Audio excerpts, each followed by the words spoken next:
दोस्तों, आज मैं आपके लिए लेके आया हूँ एक छोटी सी कहानी।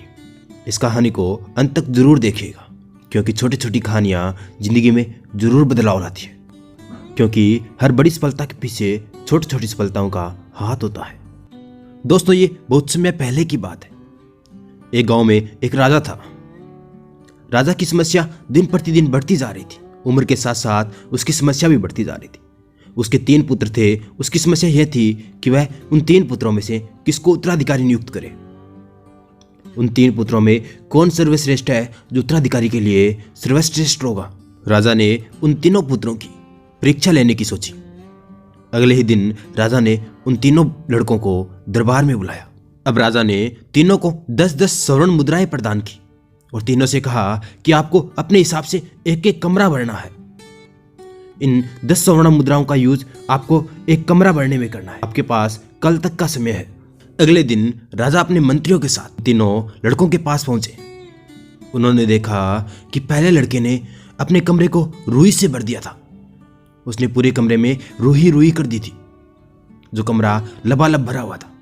अब वह दूसरे लड़के के पास पहुंचा तो उसने देखा कि दूसरे लड़के ने पूरे कमरे को कपड़ों से भर दिया था। एक से एक सुंदर ड्रेस लाके रख दी थी। पूरा कमरा चारों तरफ कपड़ों से भरा हुआ था। अब अंतिम तीसरे की बारी थी।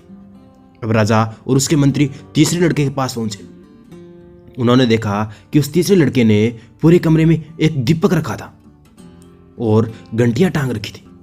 तीसरे लड़के ने महज एक छोटे से दीपक को जलाकर पूरे कमरे को प्रकाश से भर दिया था और उसके साथ चारों तरफ घंटियों से उसकी आवाज गनगना रही थी।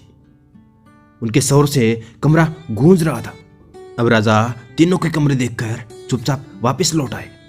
अब राजा ने अगली ही सुबह उस राज्य का उत्तराधिकारी नियुक्त कर दिया और उन्होंने उस राज्य का उत्तराधिकारी तीसरे बेटे को नियुक्त किया था। जब राजा से इस बात का कारण पूछा गया कि आपने तीसरे ही बेटे को क्यों उत्तराधिकारी नियुक्त किया, तब राजा ने कहा कि मैंने तीनों को समान मुद्राएं दी थी और समान कमरा दिया था, लेकिन पहले 2 लड़कों ने, एक ने रुई से भर दिया और दूसरे ने कपड़े से भर दिया और उन स्वर्ण मुद्राओं को व्यर्थ में ही बर्बाद कर दिया।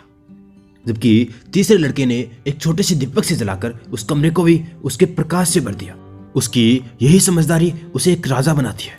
एक इंसान में यही गुण होना चाहिए कि उसका धन भी संयमित रहे, उसकी जिंदगी भी संयमित रहे और सभी की व्यवस्था भी हो जाए। जिंदगी में हर महत्वपूर्ण जरूरत भी पूरी हो सके और पैसों का भी संचय रहे। आप भी अपने लक्ष्य तक पहुंचने के लिए संयमित चलिए। अपने लक्ष्य तक बढ़ते रहिए, बिना किसी व्यर्थ में टाइम को गवाए, बिना किसी व्यर्थ के कामों को करे।